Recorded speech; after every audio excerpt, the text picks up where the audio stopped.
Like, wait, what?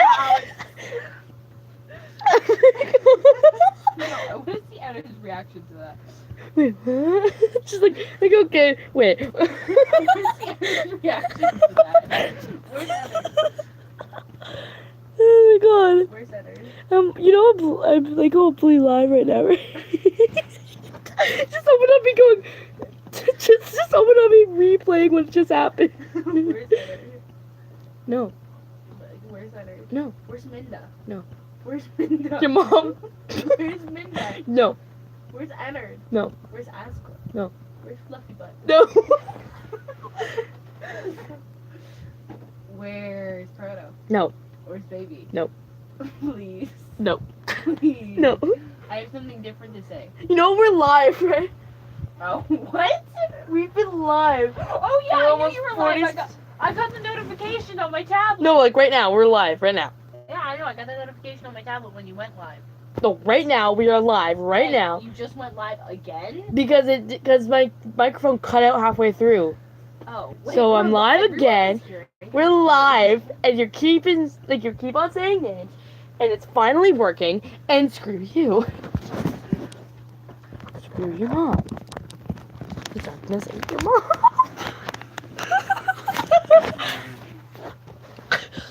Okay, you guys don't know where that's from, but like she said, what did you say? You said the darkness. No, what did you actually say though?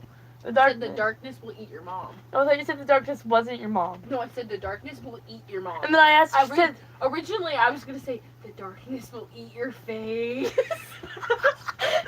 she said the darkness is. I thought she said the darkness will eat your mom, and I said what? And she goes, I went to said I thought this is what you said, and then she said no. You wouldn't know.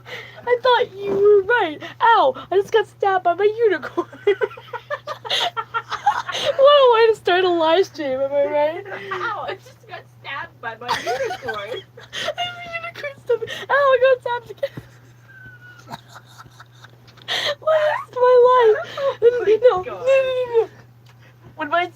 When the live stream wasn't working. Okay, this is something I wanted to record for you guys, but I didn't. When the live stream wasn't working, I all of a sudden just thought about that comic where it goes, why are we training physically? And Gasser goes, so you can be swole like me. So I just kept saying, you would be so swole if you would just, work. You'd be so swole. Why don't you be swole and work? And it worked.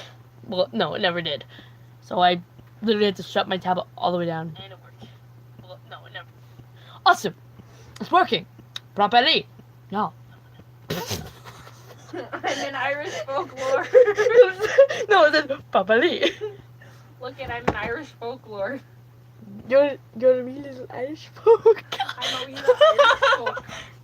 We finally. Oh my god. I'm a wee little Irish folk. Oh my god. What a way to start a live stream, guys. It's like, I'm a wee little Irish folk. You guys should already know what this is about, but if you don't, we're finishing, we're finishing the one chapter, and we're doing the next two chapters that we were supposed to do this week, but then it got canceled because of laptop crap. I'm going to go to sleep downstairs. No, you're not. Yes, I We had this am. argument off camera. You were not. You can't force me to stay up here. Actually, yeah, I can. I have my own free will. No. What if Asgo tells you to? Screw you. Sleep up here. Welcome to my happy place now, Get your Gator. crap and leave.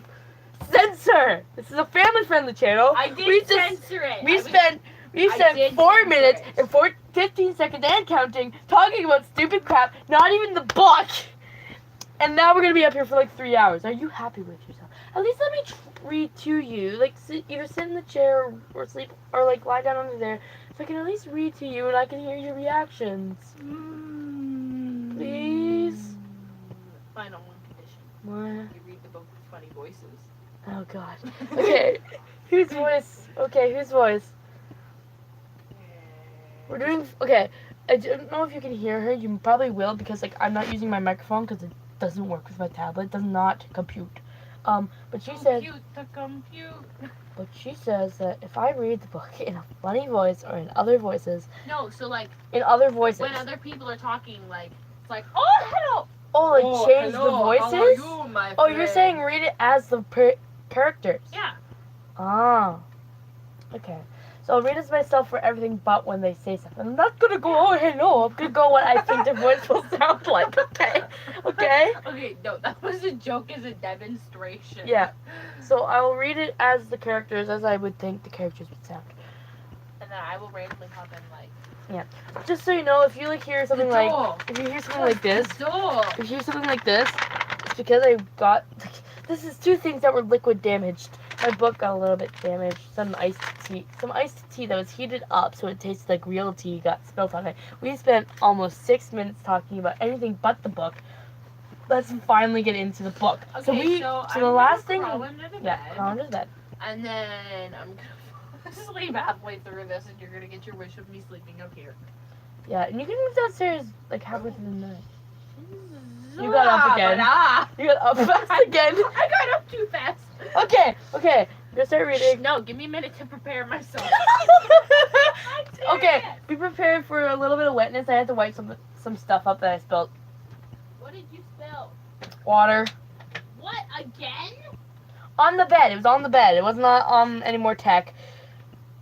This is someone's Valentine that you used, and I haven't been able to give it to her yet. And this is someone's Valentine that you carelessly shoved in the book. How dare you? Sorry. I'm just kidding. It's the only thing there I could use as a bookmark. Dude, you could have just grabbed the reading light that was on the desk the whole time. Well, I didn't know that was the bookmark. I'm sorry. It's not, but like you could use it. Okay, 6 minutes, almost 7 minutes, spending no time on the book. Let's actually begin. No. What was the last sentence you read again? Oh, let me see. Was it pushing through her mind, trying to... The last thing I read was, yes, I'm fine. I mean, I'm not sure. She ran her eyes over the walls of closets again. Doors, but not these doors. Okay, I'm actually going to read from the top of this page, because the top of this page is when everything went AWOL. Last time. Wait, I'm not ready yet. Screw you! I'm not ready yet. Don't start reading. Screw you and your readiness. My readiness matters. You're trying to think about how I'm going to do John's voice. Oh, God. Okay. I'm going to finally start reading the book. Wait. Practice John's voice first. Trying to think. I was just trying to think. Wait, give John Enner's voice. No! Yes. You know what? Fine. I'm giving John Ennard's voice. This is Ennard's voice. Even though he does not really have a voice anymore. At least not in the series because I had to restart and all that and blah, blah, blah, blah. It's in the description of that video that says I have to restart. Blah, blah, blah. Let's get on to the book finally. No, I'm still not ready. I don't freaking give a crap. I'm still not ready. Hold on. I don't give give me a... 3 seconds. What if I made Lolbit read the book? Would you like that? Wait, no, give me 3 Wait, seconds. who should be Lolbit? Jessica should be Lolbit. No. Just to take you off. Jessica is Lolbit. Officially. Why am I talking in his voice right now? Don't ask me. No. Okay, wait. Give me 1 second. No! Okay, I'm ready. We spent enough time just talking about random things. Okay, I'm ready. I swear to God, you cannot make Jessica Little Bit's voice. Say that. You called it a little bit again. Yeah, this is why I don't pronounce that name. You could just call her LOL. Yes, I'll call you LOL. She said little bit again. I'm trying to get a good, stupid, friggin'. I'm just gonna call her LOL. Yeah, call her LOL. That will work, bro. LOL. I mean, technically, I could read to you if you went downstairs anyways, but I'm reading to you in person now, so I can get your reaction. So, ha! Okay. Okay, I'm listening. Pushing up, Again. sir. Shut up. I will kick you. I will kick you. My foot is ready. Okay, start.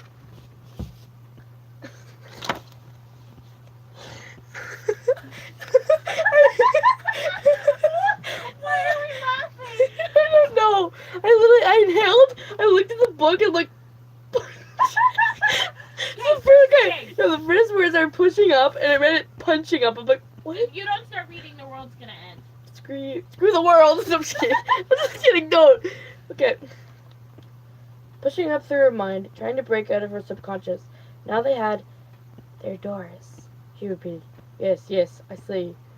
John tilted his head cautiously. "Are you okay?" "Yes, I'm fine. I mean, I'm not sure." She ran her eyes over the wall of the closets again. Doors, but not these doors. "Come on, let's go look at the workshop," John said. "Maybe we will find something else there." "Right." She gave a pained smile. She looked back once more at the three closets and sat in silence. John nodded, and they cautiously went back downstairs, testing each step before they took it. Outside, they stopped by the car.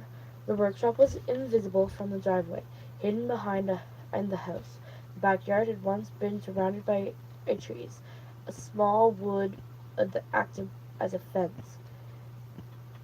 "Don't go into the woods, Charlie," she said, then smiled at John. "That's what he always told me, like something out of a fairy tale." They walked up a bit farther, twigs snapping under their feet. "But the woods were only 10 feet deep," she said, still peering into the trees, as though something might leap out. As a child, these trees. Hello. These Don't trees. ignore the notification. No, never. Oh God, I'm not breaking another cord. Screw that. Ow, my Don't throat. go into the forest. That is now a religion. Yep. It's Just like- called the Forestians religion. Could you just shut up? Shut up. Sorry. As a child, these trees had seemed impenetrable. Yeah, a forest that might be lost in forever, but if she dared to wander in. But it would still be a jungle gym. Shut the heck up. She started toward what remained of them, then stopped dead when she saw where some of the fallen trees had landed. Her father's workshop had been crushed. A massive trunk had hit the workshop's roof dead center, and the others had come with it too on its sides. The wall, all closets to the house, was still standing, but it bowed beneath the sagging roof. It had been a garage when they moved in, and then it had smelled.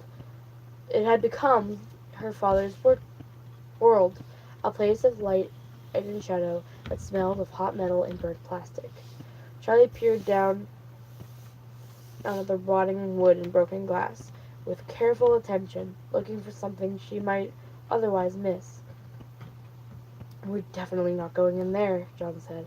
But Charlie was already lifting a piece of sheet metal that had once belonged to the roof. She threw it violently to the side, and it hit the ground with a resounding clang. John startled and kept his distance. Charlie continued to throw things. What are we looking for?" Charlie wrestled the toys from under the debris and threw it carelessly to the ground behind her, continuing to lift the sheets of metal and toss them aside. "Charlie!" John whispered. I yelled that. Oops. John whispered, picking up the delicate toy and cradling it. "You must have made this for you." Charlie ignored him. "There's got to be something else here." "In here." She fought her way deeper into the workshop, toppling a wooden beam out of her way. Her hand slipped on the wood. She realized it was wet. Her arm was bleeding. She wiped her hand on her jeans from the corner of her eye as she saw John set the toy carefully on the ground and follow her in. Amazingly, there were still shelves and tables standing upright. The tools and shreds of fabric like where her father had last set them. Charlie glanced at them for a passing moment, then swept her arms across the table nearest her, knocking everything to the ground. She didn't pause as to see what had fallen before moving into the shelf. She began picking things off the nearest shelf, of one item at a time, inspecting them and throwing them to the ground. When the shelf was empty, she grabbed the board itself with both hands, wrenching at it violently, trying to pull it from the wall. When it didn't come loose, she began pounding at it with her fists. Stop! John ran into her and grabbed her hands, pinning her to his sides. There has to be something here, she screamed. I'm supposed to be here, but I don't know what it is that I'm supposed to find. What are you talking about? There's a lot left. Look at this stuff. He held up the toy up to her again. This isn't about the storm, John. It's not about happy memories, or closure, or whatever you think I need. This is about monsters. They're out there, and they're killing people too. And you and I both know that there is only one place they could have come from. Here. You don't know that, John began. Charlie looked at him and with a stony rage, stopping him short. I'm surrounded by monsters, and murder, and death, and spirits. At the last word, her fury ended, and she turned away from John, surveying the workshop.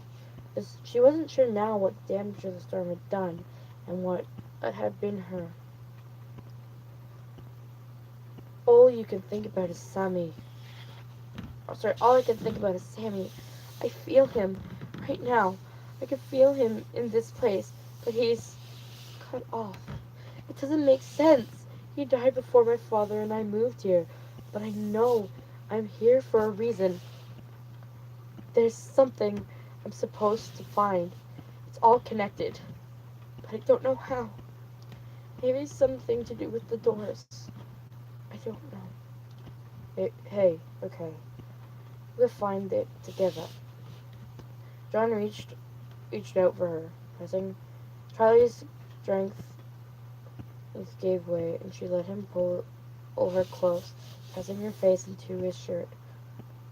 I know it's hard to see everything torn apart like this, he said. Charlie's anger drained away, fading into exhaustion. She rested her head on John's shoulder, wishing she could stay like this just a little longer. Charlie, John said with alarm. And Charlie came back to attention. He was looking over her shoulder in the direction of the house. The entire back face of the house had been torn open, as if someone had taken a massive hammer to it. Inside was only dark. That's right under your room, isn't it? We could have fallen through the floor, John said. That should be in the living room, Charlie said, wiping her sleeve across her face. Yeah, but it's not. John looked at her expectantly. This is not even a part of the house. The house, she said. A sudden spark of hope revived inside her. Something was out of place. That meant there was something to find. Charlie approached the chasm. Ow. Ugh. And John didn't try to stop her. As she climbed up several large arched slabs of broken concrete, John stayed a step behind her, close enough to catch her if she slipped. Charlie turned to him before entering. Thank you, she said, and John nodded. I've never seen this room before, Charlie whispered, as she crept to the hollow space. The walls were made of dark concrete, and the room was small and windowless. A box jammed into the house sealed away between in the rooms. There were no decorations and nothing to indicate what was stored here. Just a dirt floor and 3 large holes, deep and oblong like graves. Those don't look like storm damage, John said. They're not.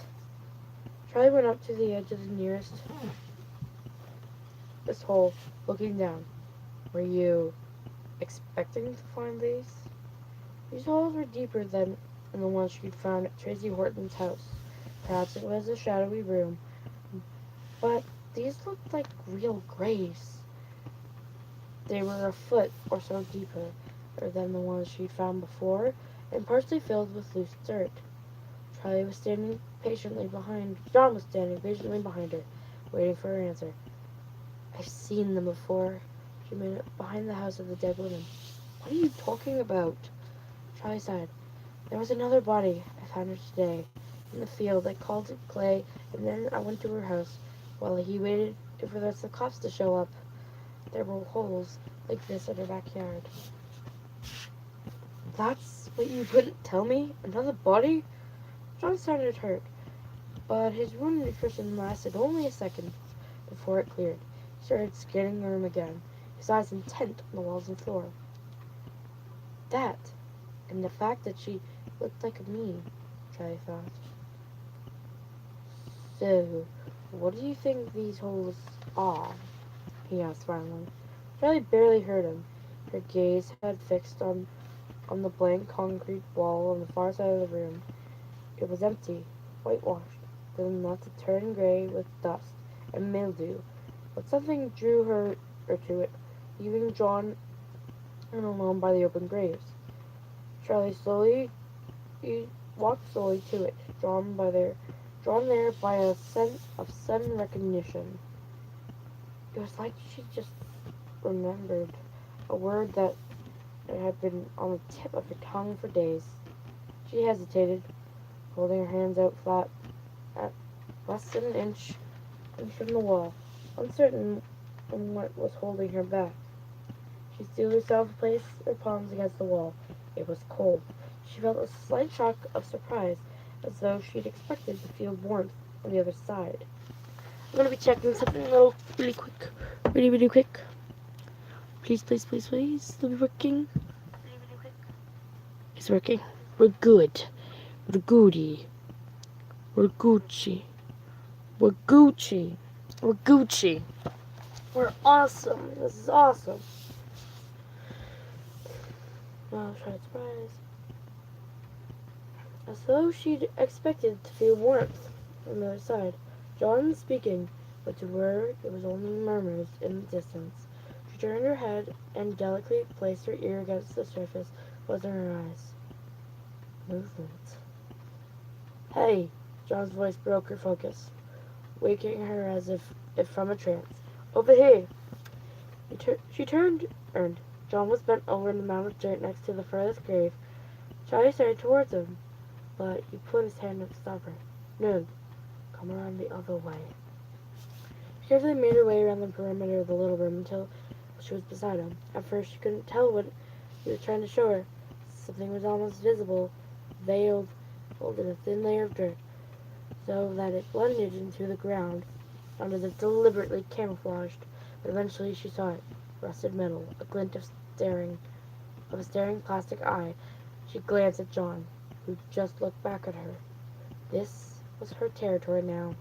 Carefully, Charlie poked the almost buried head at the thing with her toe of her sneaker, then yanked her foot back. The thing didn't move. What the heck is this? John asked, glancing around the room. And why is it here?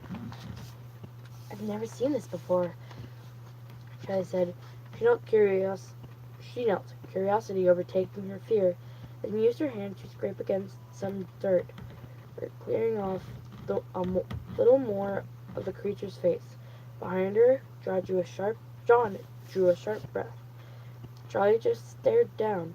The creature had no fur, and its face was smooth and short muzzle with oval ears sticking out from the sides of its head. It had the general appearance of an animal's head, though much larger than the animatronic animals from Freddy's. Charlie couldn't guess what kind of animal it was supposed to be. Running down the center of its face was a long, straight split, exposing wires in a line of metal frame. A thick plastic material was stuck to the face in large patches. Maybe it had been encased at some point. Do you recognize it? John asked quietly. I shook her head. No. She managed to say after a moment, something's wrong with it. She brushed back more dirt, and she found it came easily. The thing had only been partially buried beneath the floor. That, where it had almost escaped. She started digging her hands into the dirt, trying to pry it out of what remained of its grave. You've got to be kidding me, John groaned as he knelt out to help. getting his hands around any part of it he could. In a concentrated effort, they heaved it upward, managing to pull most of the torso out of the dirt. They let it drop, then fell back to the ground to study it while they caught their breath.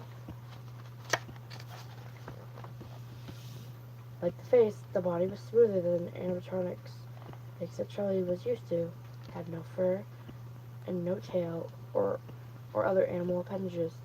It's too large for a human being to wear, probably 8 feet tall when standing. Still, Charlie couldn't shake the feeling that she recognized this creature. Foxy. There was something sick about the creature. The weirdness, its set gripped her to most basic primal level and cried, "This is wrong." Charlie closed her eyes for a moment. Her skin felt strange, like something was crawling all over it. Yeah. Are you guys getting ready for bed? Mhm. Okay. Where's Messica? Under there. Is she awake? I don't know.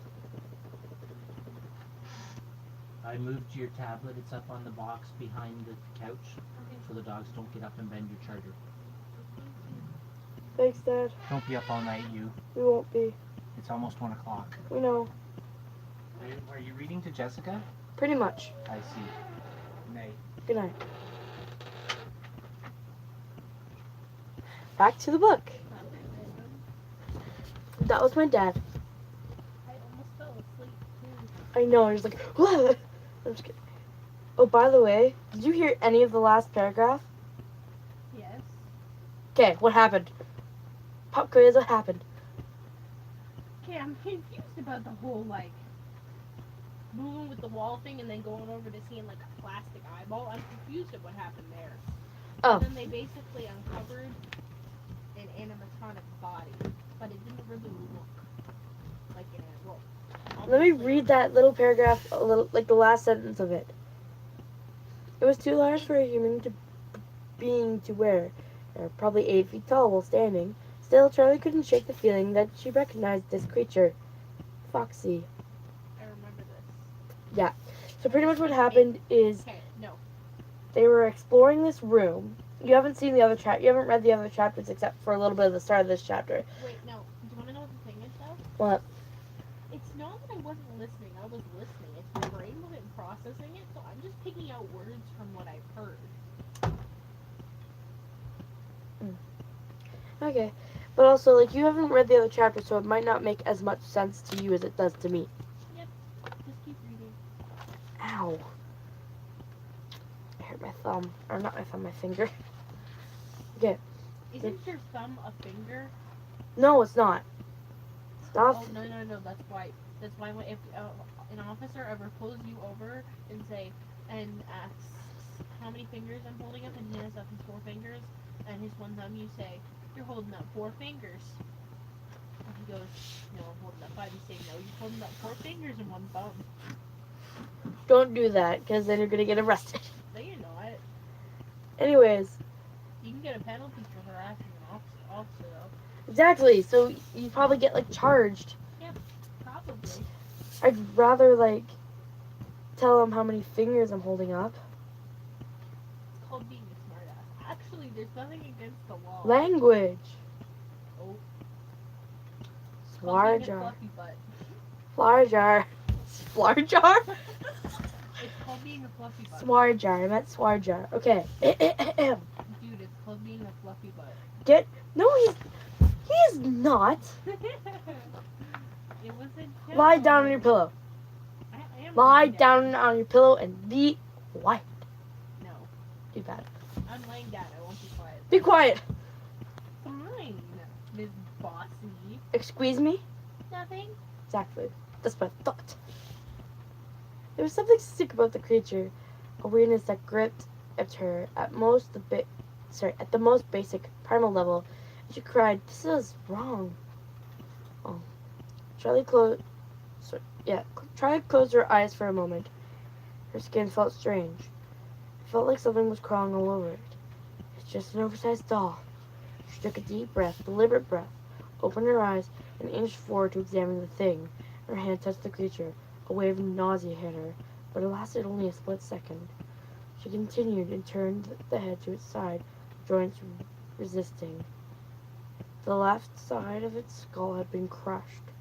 Charlie could see that the inside eyes were broken. Half the wires were torn out. Just being just behind the eye on the side that had been completely buried, a piece of the casing was missing. She could see a massive plastic egg with a tangle of wires running around out of it. Something had melted in one of the circuit boards, moving slowly down the body. Charlie examined the joints. One arm seemed fine, but on the other, both the shoulder and the elbow joints had been bent out of shape.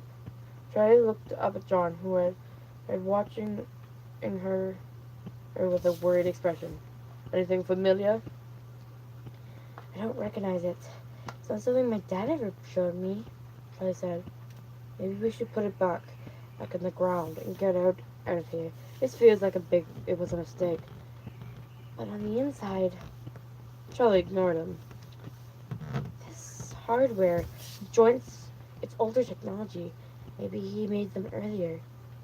I don't know. How can you tell? I recognize some of this as my dad's work. She frowned and pointed to the creature's head. But then, a lot of it's foreign to me. Someone else may have had a hand in it. I'm not sure if my dad made it or not. But I have a feeling he's the one who buried it. I can't imagine and it was designed and to be on stage. It's hideous. John was noticeably nervous, and now he placed his hand on Charlie's arm. Let's get out of here. This place gives me the creeps. Gives me the creeps, Charlie said lightly. Who says that? I'm going to try to get the rest of the way out. I just want to see. She moved away from John's side, leaning down to dig again, but the creature bore her. John!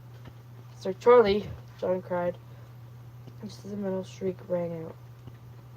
Electronic's arm lifted, his chest opened like an iron gate, and metal pieces slid out of place to reveal a dark, gaping pit where sharp spikes and spring locks were just barely visible. It was a trap waiting to be triggered.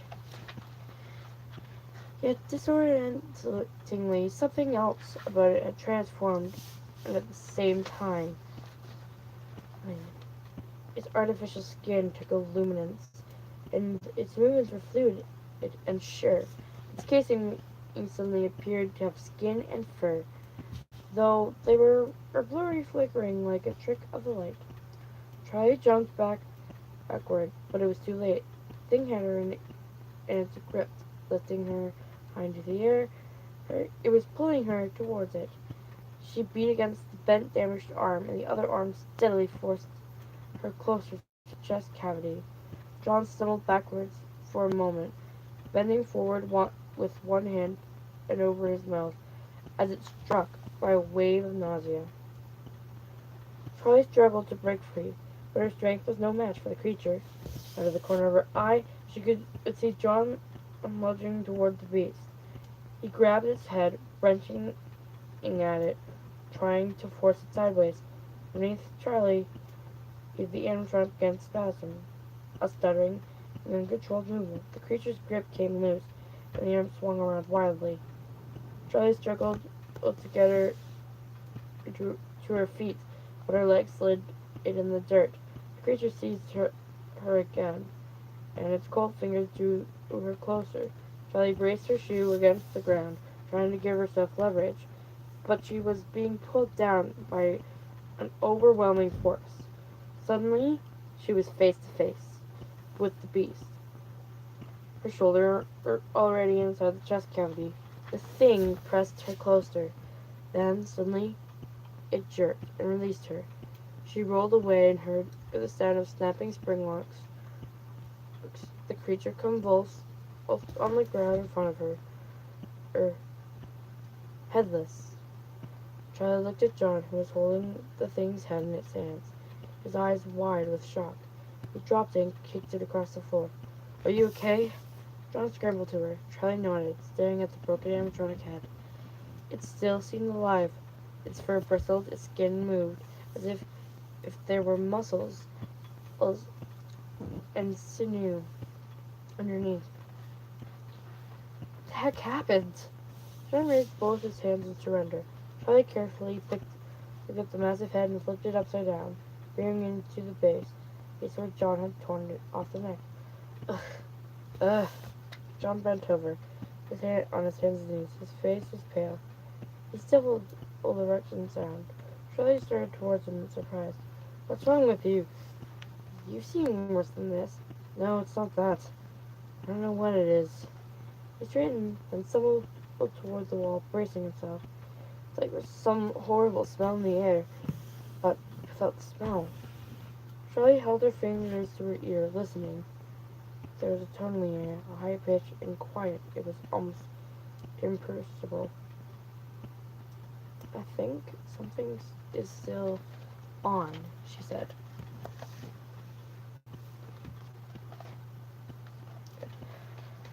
She hit the giant head on the ground.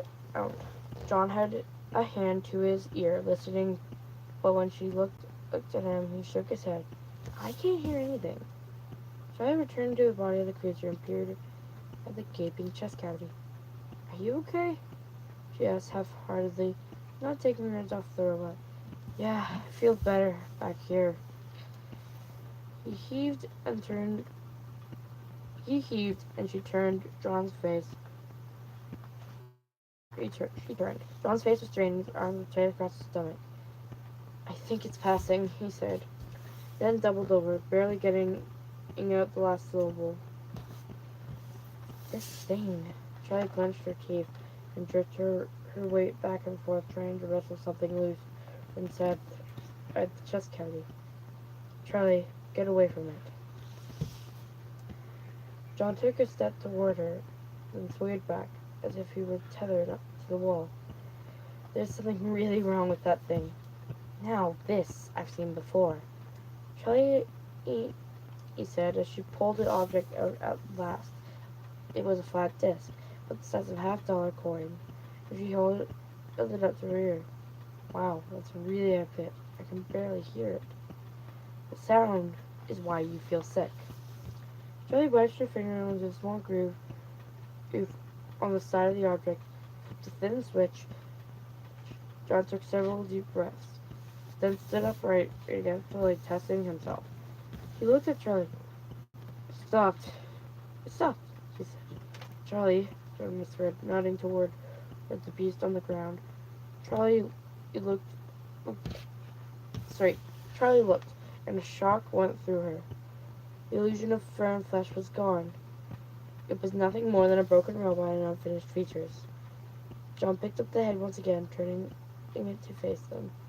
That thing did something, John said, nodding toward the device in Charlie's hands. Turn it back on. He lifted the creature's head a bit higher and stared into the lifeless round eyes. Are you sure that's a good idea? She was about to say, but curiosity got the better of her. John could handle a little more nausea. She slipped her nail back into the groove and flipped the tiny switch. Before their eyes, the fractured and worn face became fluid and smooth, warping into something lifelike. John dropped the head and jumped backward. It's alive! No, it's not, Charlie whispered. Then the switch off again. It cradled the strange device in her hand, gazing down at it, mesmerized. I want to know more about this. We have to get it back to the dorm. She got to her feet. I've seen something like this. When I came in back here for Theodore, I grabbed a bunch of stuff and put it in the box. I'll study later.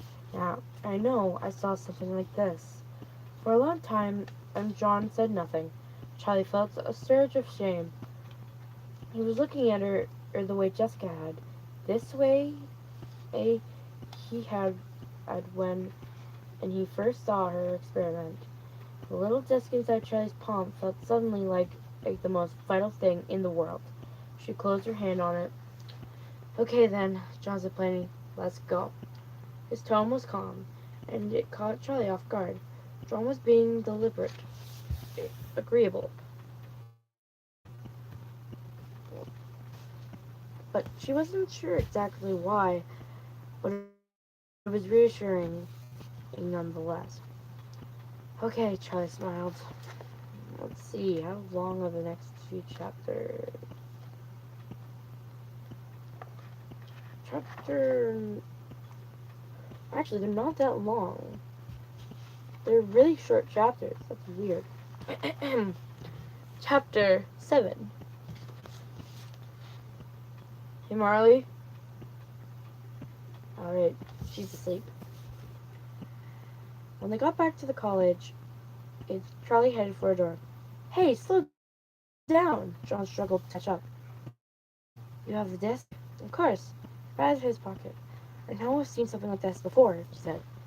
I'll show you. She glanced at John as she led him into the room, which she shared with Jessica, but his face remained impassive. He'd already seen the mess, but John didn't look in the direction of Charlie's desk and the covered faces. You can clear off the chair, Charlie said, as she shoved a stack of books out of the way. She crawled under the bed and emerged a moment later with a large cardboard box. John was standing beside the chair, looking perplexed. I said you can clear it off, she said. He laughed. Clear it off? To where? Right. The chair had a stack of books left on the seat. And a stack of t-shirts were draped over the back. Charlie grabbed the shirts and threw them on the bed. She set the box on the bed and settled herself cross-legged behind it, so that John would be able to look through it, too. So what's all this? He leaned slowly over the box as Charlie rummaged through it, pulling parts out one by one and setting them in a straight line on the bed. Stuff from my dad's house, electronics, mechanical parts, things from the animatronics, from his work. She glanced back at him nervously. I know I said that I just went back for Theodore, and I did, but I may have grabbed a few things on the way out. I wanted to learn. And these classes, John, you know some of the tech my father was working with? It was ancient. It's practically ridiculous now, but he was making it up as he went along. He thought out of stuff that's still unique, that no one else has thought of yet. I wanted all of it. But I wanted all of it. I wanted to understand it. So I went back to get what I could. You stripped the house for parts.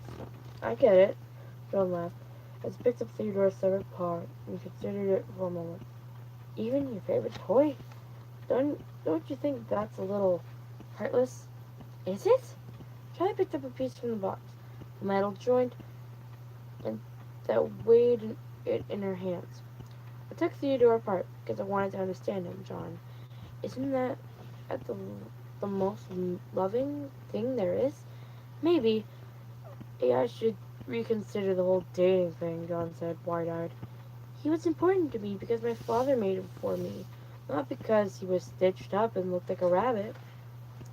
She just discarded the joint, setting it next to her on the bed.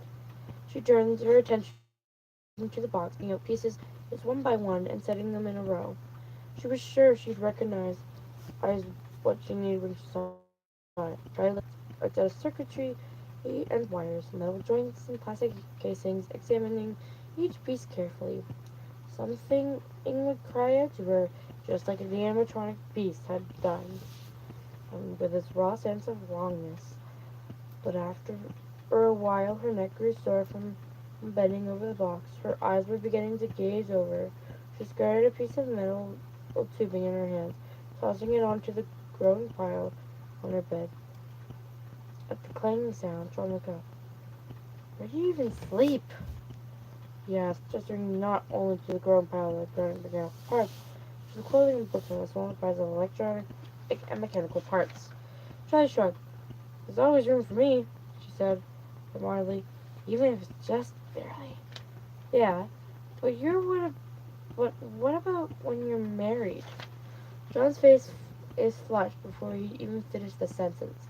Charlie looked up at him, and one eyebrow hinged slightly higher than the other. Someday, John said hastily, to someone else. His face grew grimmer. Charlie felt her eyebrow lift higher. Her own violation. Or volition. I don't know what that word is. So, what are we looking for again? John frowned his brow and scooted the chair closer to the bed, peering into the box. This! Finding a glimmer in the pile, Charlie took hold of a small disc and carefully placed it in the palm of her hand. She held it out to John, and so John, she held it out so John could see. It looked just like it.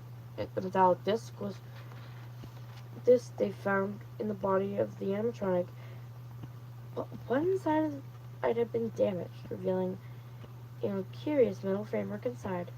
Several wires extended, connecting the black keypad, not much larger than the disc itself. Funny, Charlie chuckled to herself. What? The last time I held this, I was more interested in the keypad, she smiled. This part is a common diagnostic tool. Someone must have been testing it, or trying to find out what it was, John added. That thing doesn't look like anything else in the box. Just like that monster we found doesn't look like anything your dad made.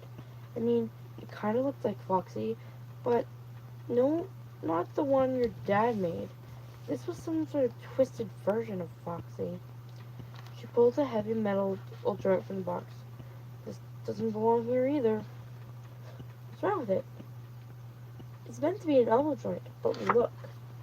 She bent the joint all the way over, then all the way back to the other side, then looked at John expectantly. He looked blank. So? My father wouldn't have used these. He always put stops up so the joints couldn't do things humans can't do. Maybe it's not finished. It's finished. It's not just that. Though. It's the way the metal is cut. The way it's put together. It's like you write things, right? So you read people's work. He nodded. If I ripped up some books and gave you a big pile of pages and asked you to pick up the ones by your favorite author, could you do that? Just based on the style? Yeah, of course. I mean, I might be wrong about a few, but yeah. Well, it's the same thing here. Feel the heavy piece of metal up. A heavy piece up again to make a point. My dad didn't write this. Okay, but what does it mean? John asked. He unplugged the broken disc from the diagnostic keypad and took the second disc from the monster out of his pocket. He fiddled with it briefly, but managed to unhinge one side of it. And frowning with concentration, he attached the wires from the keypad to the new disc. When he was finished, he hesitated. I don't want to flip any of the switches, he said. I don't think my stomach can take it. When did this chapter end? This is a really short chapter. Yeah, but don't touch anything yet. After what happened at the house, we shouldn't assume that we know what any of this does. Charlie set the box on the floor and started shuffling in three parts again, looking at patterns, trying to see if something in them. There has to be something else in here I'm missing. Charlie, John said, sorry to interrupt your conversation with yourself, but look, that's the broken disc he just unhooked. Look on the back. The back had once been smooth, but it was scratched a lot since it was first made. Charlie stared for a minute, then finally saw it. There was writing along the edge. She had to bring the piece of plastic close with her face to make the letters out. They were tiny and written in old-fashioned flowing script. They read, Afton Robotics, LLC. Charlie dropped the disc immediately. Afton? William Afton? That's my father's old partner. That's Dave's real name, John finished. Charlie sat silently for a moment, feeling as if something very large had unwarrantably been shoved into her head. I thought he was just a business partner for Freddy's, she said slowly. I guess he did it for a bit more than that. He's dead, though. It's not like we can ask him questions. We have to figure out what's happening now. She grabbed the cardboard box and put the extraneous pieces. It's the pieces is that had been your father's into it, then shoved it back under the bed. John ducked out of her way as she maneuvered around the small space. And how do you think we should do that? He asked. What is happening now? What is happening now? There have been 2 bodies so far, both killed by something that we just found. 3 bodies? We just found 3 bodies, Charlie said, flushing slightly. John covered his face with his hands for a moment, took a deep breath. Okay, 3. Are you sure it's not 4? I didn't see the 3rd one. Clay just told me about it. After she was found, it had been a few days. She was the first one, I think. So why then? Why them? Are these robots just going to killing spree? Why would they do that?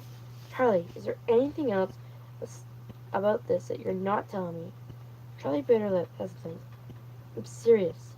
I'm in this with you. But if I don't know what's happening, I can't help you. I'll just check it in quickly. Cool. Yo, on power. Power. So I'm gonna unplug this. I'm gonna unplug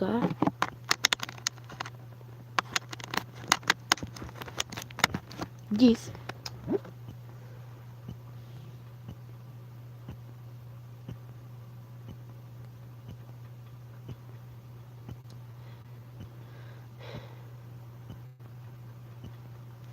And I'm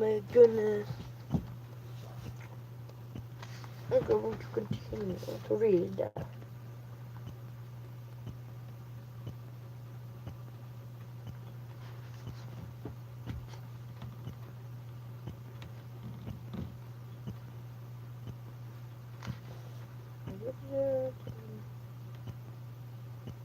I don't know what's happening. I can't help you. Try nodded. I don't know if it means anything. Clay said it was a coincidence, but the woman we found in the field, John, she looked like me. His expression went dark. What do you mean he looked like you?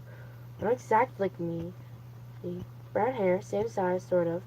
I don't know if you described me to someone and asked them to pick me out of a crowd, they might come back with her. There was just this awful moment when I looked down at her, and it was like looking at me. I'm just gonna quickly do something.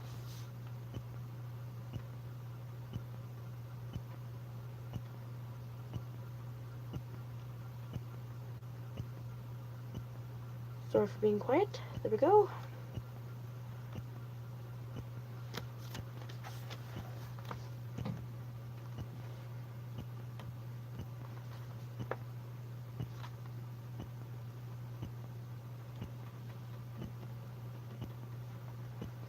Clay said it didn't mean anything. Right? He said it's a college town. There are a lot of brown-haired girls around. One of the other 2 victims was a man, so probably a coincidence then, John offered. Yeah, Charlie said. Guess it was just unsettling. There must be something else that's linking them together. Another person, a job, a location maybe. John looked toward the window. Charlie caught him smiling, and John's expression sobered. Looking suddenly self-conscious. You're enjoying this, she said. No, he shrugged. I wouldn't put it in it that way.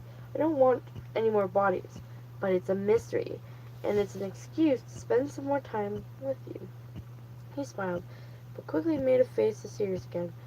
So, what about the bodies? Where were they found? Well, Charlie brushed her hair off her face, slightly distracted. They were all found in fields, miles apart. The first one, the one that they just found, was over the far side of Hurricane. The girl I found today was left by the side of the road between Hurricane and here. Here on the road. How far from here? About halfway. Suddenly her eyes widened. Forget the fields. Oh, or don't forget them. But they're not the point, or at least not the whole point. The holes are behind the woman's house. They take it from their homes. Take them from their homes. That's where they're staring. They're starting. It's where we should start too. She headed for the door and John followed. Wait, what? Where are we going? My car. I want to look at a map. When they got to the car, Charlie pulled up the stack of papers in the glove compartment and rifled through them. Then pulled out a map and handed it to John. Give me a pen. She held out her hand and John pulled two from his front pocket, handing her one. Charlie spread the map out on the hood of the car and bent over. The woman's house was here, she said, circling the spot. Craig gave me the address of the others. She pulled the now slightly grubby mini from her pocket, her hands, and handed it to Tom. You look for that one, she said quietly. Even though they both knew the area, tracing the streets to the victim's house took longer than Charlie had expected. Found it, John announced. 1158 Oak Street is right there. She circled the point and stepped back. What's that? John said, pointing at something scribbled in the margin. Charlie picked up a corner of the map of an artist's gift. It was another drawing of the rectangles. She didn't remember making it. It's a door. A wet door.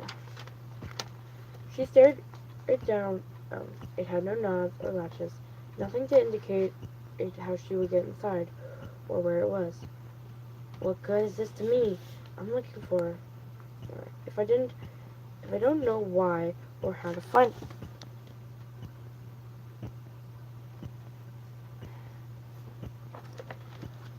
It's okay. Yeah, it's okay.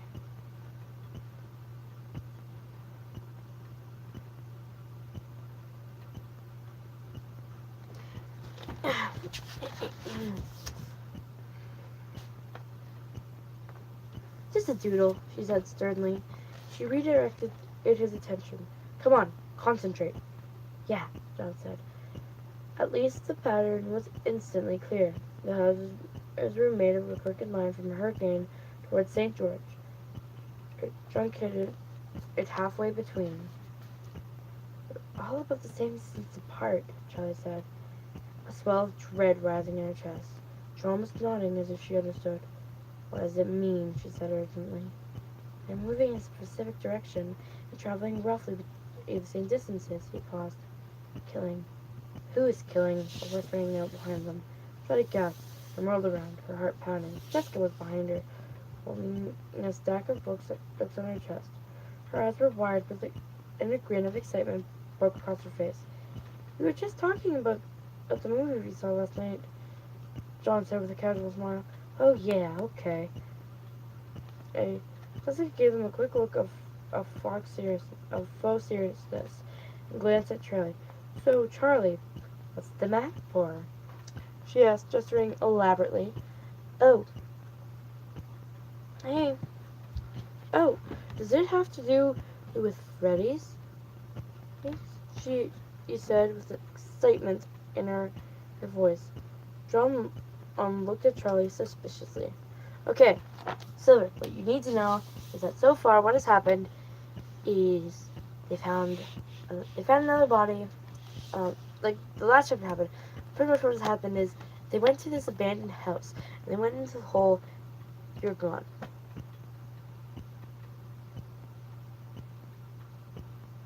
I'm sad now. I'm not.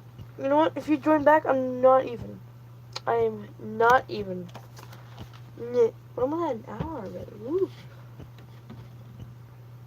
You're like, oh. John looked at Troy suspiciously. Did she tell you? John looked to John. Sorry, Jessica looked to John. And John looked back at Charlie, eager to hear the rest. Jessica, now probably isn't the best time, Charlie said feebly. We went to Freddy's yesterday, Jessica said. Ed in a hushed tone, although no one else was around. Oh, really? Funny. Charlie didn't mention that. Was that before or after all that shopping? John folded his arms. I was going to tell you, Charlie murmured. Charlie, sometimes I think you're just trying to get yourself killed. John put his hands over his face. So, what's the map for? Jessica repeated. What are you looking for? Monsters, Charlie said. New animatronics. They're murdering people, seemingly at random. She continued, not fully convinced of what she had just said. Jessica's face grew grave, but her eyes still held a twinkle of eagerness as she walked around the side of the car to dump her books in the back seat. How? Where did they come from? Freddy's? No, not Freddy's. They came from my dad's house, we think. But they weren't his. Yes, Jessica. You didn't build them. We think it was Dave, Afton, whatever his name is. The words had come trembling out all at once. Nonsensical. John stepped but didn't translate. Means that. No, I get it. Jessica cut in. You don't have to talk to me like I'm uninitiated. I was at Freddy's last year too, remember? I've seen some crazy things. So, what are we gonna do? She looked at Charlie, her game face on. She looked far more together than Charlie felt. We don't know what any of it means for sure, John said. We're still figuring it out. Why didn't you tell me? Jessica asked. Charlie looked up about her hesitantly. I just didn't want to be like last time, she said. There's no need to put everyone at risk. Yeah, just me, John smirked. I get that, Jessica said. But after what happened last year, I mean, we're in this together. John leaned back against the car, glancing around for anyone who might listen.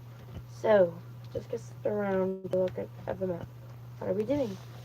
Harry leaned in the squinted at the distant key on the map. There's about 3 miles between each location. She stared at the map again for a moment, then drew her another circle. That's my house. My dad's house. She looked up at John. Whatever is out there killing people came from there. They must have. Her voice trailed off. When the storm broke the wall, John muttered. Or, what? Jessica asked. A section of that house was sealed until the storm broke through. With firm strokes, Charlie drew a straight line from her father's house up to the 3 houses of the victims, and continued the line across the map. That can't be right, Jessica said, and when she saw where the line finally ended, John peered over Charlie's shoulder. Isn't that your college? He asked. Yes, it's our dorm. The excitement left Jessica's voice. That doesn't make any sense. Charlie couldn't take her eyes off the paper. It felt a little like she had drawn a path to her own death. It wasn't a coincidence, she said. What are you talking about? Don't you get it? She let out a faint laugh, unable to stop herself. It's me. They're coming for me. They're looking for me. What? Who are they? Jessica looked up to John.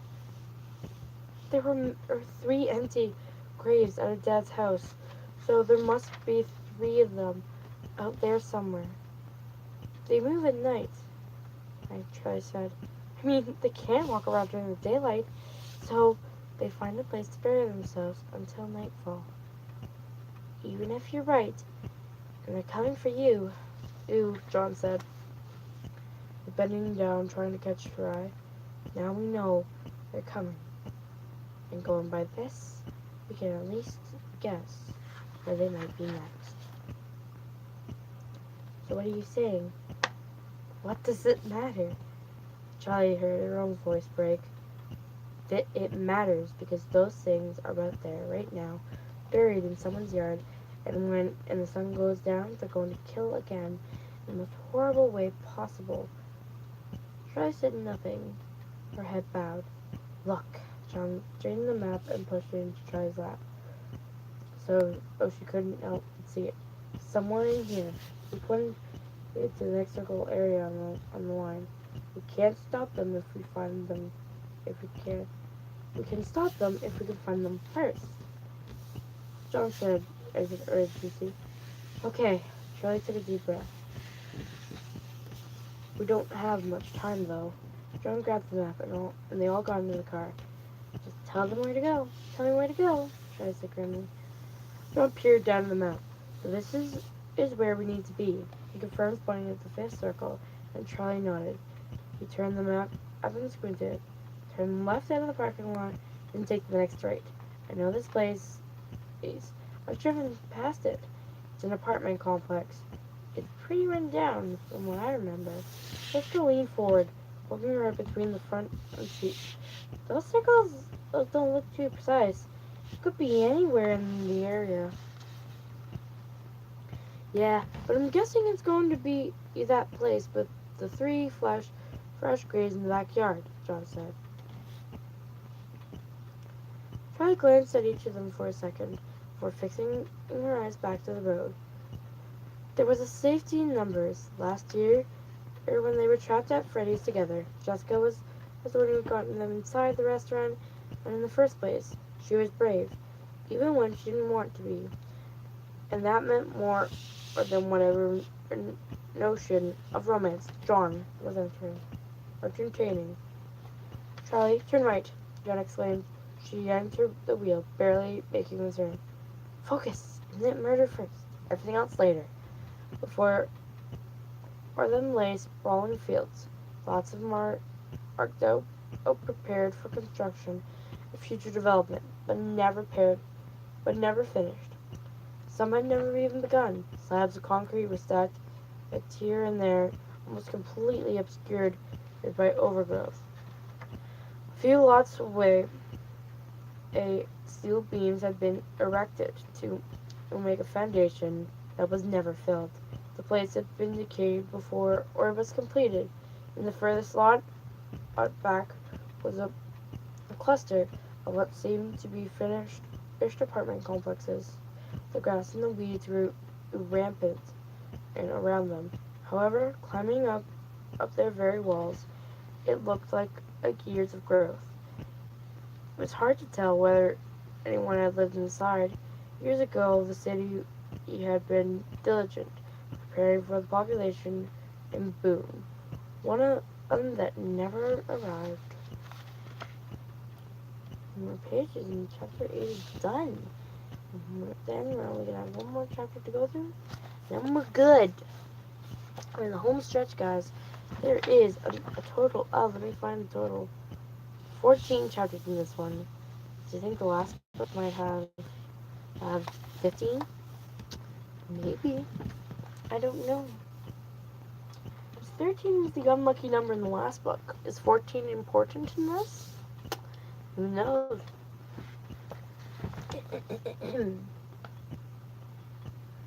Are there even people out here? Jessica was gazing out the window. There must be. There are parked cars.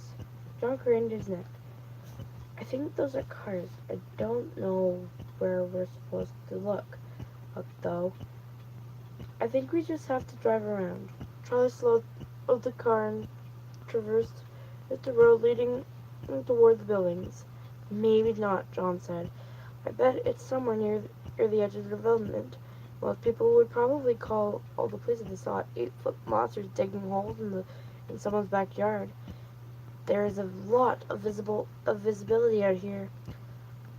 Of course, Charlie said with dread in her voice. They're buried out of sight and strategically placing themselves so as not to be found. She looked at John expectantly, but he was just stared back. They're intelligent, she explained. I think I would have liked it better if they were just roaming the streets mindlessly. At least since and someone could call the National Guard or something. Charlie kept her eyes on the fields. They drove around on the other edge of the development slowly, looking for yards of each house. Some of the buildings looked abandoned, the windows boarded up or torn out completely, opening apartments into the elements when the storm had done and its damage. But little had been done to repair it. A tree had fallen across the cul-de-sac, blocking it off completely. But it didn't look like anyone was trying to get it out, in or out. The tree rotted where it lay. There was litter, strewn in abandoned streets, collecting in the gutters and blistering in curbs. Maybe one apartment in 5 had cushions in the window. Occasionally they passed a parked car or toppled tricycle in the patchy grass. No one came outside, though Charlie thought she saw a curtain pull shut as it drove past. In 2 backyards there were above-ground pools filled with rainwater, and one had a large trampoline, its springs rusted and its canvas torn. Just a second. Charlie pulled her stop, leaving the car running as she approached a tall wooden fence. It was too high to climb, but there was a single board that hung loose off its nail near the base. She squatted down and pried away to peek inside. 2 round black eyes glared at her. Uh-oh. Charlie froze. The eyes belonged to a dog, a massive thing which started to bark, its teeth gnashing, its chain clanking. Charlie slammed the board back into place and walked to the car. Okay, let's keep going. Nothing? Jessica asked dubiously. And Charlie shook her head. Maybe they make it this far. I think they did, Charlie said. I think they're doing exactly what they mean to. She put the car over to the shoulder and winding the road. I then looked at the apartment buildings on the other side. They could have been in a nice place to live, she said softly. Where are we stopping? John looked confused. Charlie leaned back in her seat and closed her eyes. Locked in a box, a dark, cramped box. Can't move, can't see, can't think. Let me out. Her eyes flew open, and she grabbed the handle of the car door in panic. She pulled against it hard. It's locked, John said. He leaned across to pull up the button lock. I know that, she said angrily. She got out and closed the door. John moved to follow her, but Jessica placed her hand on his shoulder. Leave her alone for a minute, she said. Charlie leaned out over the trunk, propping her chin on her hands. What am I missing, Dad? She stood up straight and stretched her arms over her head, turning her whole body slowly to study her surroundings. There was an empty lot behind the development, not far from where they were. It was marked out with telephone poles, only one of which had wires. A breeze dragged the loose wires through the dirt, scattering gravel. It didn't look like it had been paved. There was a coil of barbed wire as tall as Charlie sitting uselessly in the corner of empty cans and fast food wrappers littered the ground.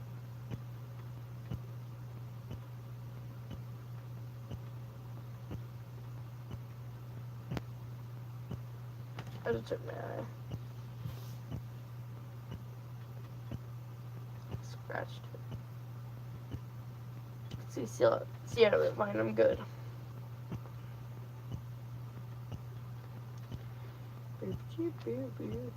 Look out. The paper quivering and the cans rattling with a slight wind. Like they sensed something awful. The wind rushed up behind Charlie and blew past her, straight towards the field of rustling paper. The cans slid in waves across the patches of brown and grass. Something strong is planted here, there. Filled with new energy, Charlie opened the car door just enough to lean inside. That lock. You have to go look. What do you see? It's it's kind of out of the way, John said. Charlie nodded. You said it yourself. If an 8-foot tall monster is digging in the neighbor's backyard, someone's going to notice. Besides, I have a feeling. Jessica got out of the car, and John followed him at her heels. Charlie already had the trunk open. She pulled out a shovel, a big maglite flashlight she always kept close by, and a crowbar. I've only got one shovel, she explained, making it clear. She was keeping it for herself. Jessica took the flashlight and made a practice swing with it, as if hitting an invisible assailant. Why would you even have a shovel? Jessica asked in a suspicious tone. Aunt Jen, John said by way of explanation. Jessica laughed. Well, you never know when you might have to dig up a robot. Come on, Charlie said, tossing John a crowbar and starting off. He carved it with ease and jogged beside her, leaning in so Jessica wouldn't hear. How come I don't get the shovel? Shut up.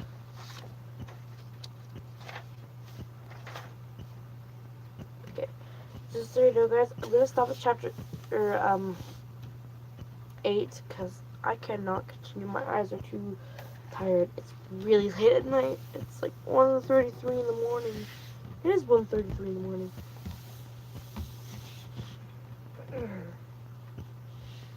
figure you can swing a crowbar harder than I can, Charlie said. He grinned. Makes sense. He said confidently, gripping the crowbar with a new purpose. Then they reached the edge of the lodge. John and Jessica stopped. They looked down at the ground before them, as though scared of what they might step on. Charlie went ahead across the loose dirt, gripping the shovel tightly. The field was mostly barren soil, studded with large mounds of gravel and dirt that had been left for so long that grass had begun to grow on them. This must have been in the dumping ground for when they were building, John said. Took a few steps into a lot, avoiding broken glass bottle. The opposite edge was the tree line. Charlie studied it carefully, tracking its path back in the direction they'd come. John knelt beside a pile of gravel and carefully poked at it with a crowbar, as though something might leap out. Jessica had wandered towards a cluster of bushes. She crouched to pick something up, then quickly dropped it and wiped her hands and then her shirt. Charlie, this place is disgusting, she cried. Charlie had reached the tree line and began walking alongside it, studying the ground. See anything? John yelled from the other side of the lot. Charlie ignored him. Deep grooves and dirt extended from the trees, snaking around the bushes. The large rocks nearby were freshly marked with gashes and scrapes. Not exactly footprints, Charlie whispered as she followed the grooves in the soil. Her foot touched the soft ground, and suddenly, a sudden contrast to hard-packed dirt in the rest of the lot. She stepped back. The dirt under her feet was discolored. Familiar.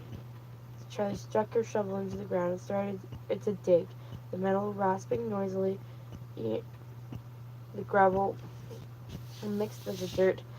Jessica and John ran toward her. Careful, John warned as he approached. He hefted the crowbar in his hands like a baseball bat ready to strike. Jessica hung back. Charlie saw her knuckles were white right on the flashlight's handle. Oh, but her face was calm and determined. The dirt was loose and came very easily. At last the blade into the shovel struck metal. A hollow clunk, and they all jumped. Charlie handed the shovel to John and knelt out in the mess of scattered earth, brushing away the dirt in her hands. Careful, Jessica said, her voice higher pitched than usual. John echoed her. This was a horrible idea, he murmured, skirting in the area. Where's the place when you need one? Or any car? It's still a day for a little longer, Charlie said absently, perched on the ground with her hands round the throat, piling away rocks and clods of dirt, digging. Ooh, ooh, ooh. I just ripped my book. I ripped a big chunk out of my book. Oh gosh. Oopsie daisy. Didn't take a word. Luckily for me, did not take a word. Yeah, it's day. It was also day when that twisted fox attacked you earlier. Foxy attacked you earlier, remember? John said more urgently. Wait, what? Jessica exclaimed. Charlie, get away from there. You didn't tell me that. She turned to John unaccusingly. Look, a lot has been going on, okay? John raised his hands and palms out. Yeah, but if you're going to sign me up for stuff like this, then you need to tell me things like that. You were attacked? Signing you up for this? You had one from the car at the first mention of murder. You practically invited yourself. Invited myself? You talk like I crashed your date. But I didn't exactly fall over yourself to refuse my help. Just putting her hand on her hips. Charlie, John sighed. Can you please talk to... Oh, jeez. He jumped backward, and Jessica followed suit. As soon as she looked down beneath them, gazing up from the loose dirt, with an enormous metal face staring toward the sun. Charlie didn't say anything. She was still busy scooping away the soil from the edges. Yes.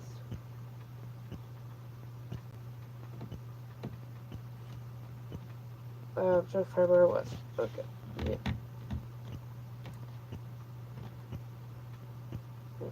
Feeling two rounded ears and sides of the head. Charlie, is that Betty? Jessica gasped. I don't know. I think it was supposed to be.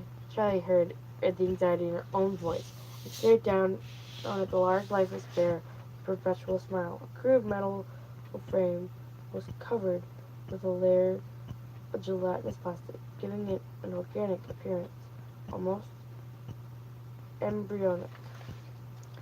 It's huge, John gasped. And there's no fur. Just like the other Foxy, Charlie's hand was getting sore. She cleared her hair from her face and stood up. It was Freddy, but somehow not. The bear's eyes were open, glazed over with an inanimate look of lifelessness. Charlie knew so well. The bear was dormant, for now. Charlie, we have to go, John said, with a tone of warning. But he didn't move. Still staring downward, he knelt up beside the face and began to claw the dirt to move forward, clearing the earth away until he saw it, a filthy, battered black top hat. Charlie felt a smile while tugging at her mouth and bit her lip. We should call it Brick, Jessica said. Same here, man. And I saw it. A filthy, battered black top hat, blah blah blah. Charlie felt a smile tugging at her mouth, and she bit her lip. We should call Burke, Jessica said. Now.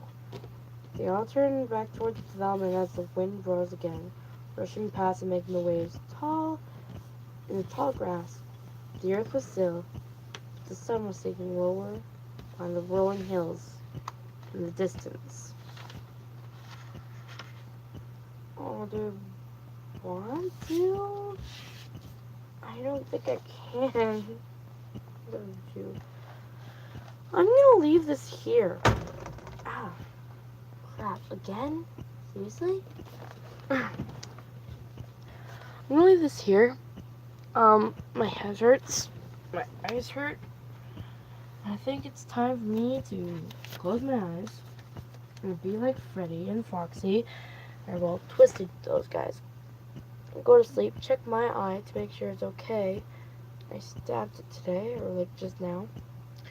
If you liked this, make sure you comment that you liked it, because this was fun. I'm gonna finish this book very soon with you guys. I'm not sure if I'm going to read The Fourth Closet with you, because it seems to get more and more intense as the books go on, because the first book wasn't too bad. This one has a lot of murder in it, and then the third one I don't even want to know because it's based on Sister Location. This one's based on FNAF 4. The first one's obviously based on FNAF 1 and Fredbear, which was, yeah. I'm going to stay up till I get up and hit the next morning. I'm not. Anyways, thanks for watching. Hope you enjoyed this. I'm the skeleton wizard. I sound very drunk. I'm not. Very underage. This was Twisted Ones, the Five Nights at Freddy's book based on FNAF 4 by Scott Cawthon, Kira Breed, and Kira Breed Risley. And I'm going to bed. Peace out, guys.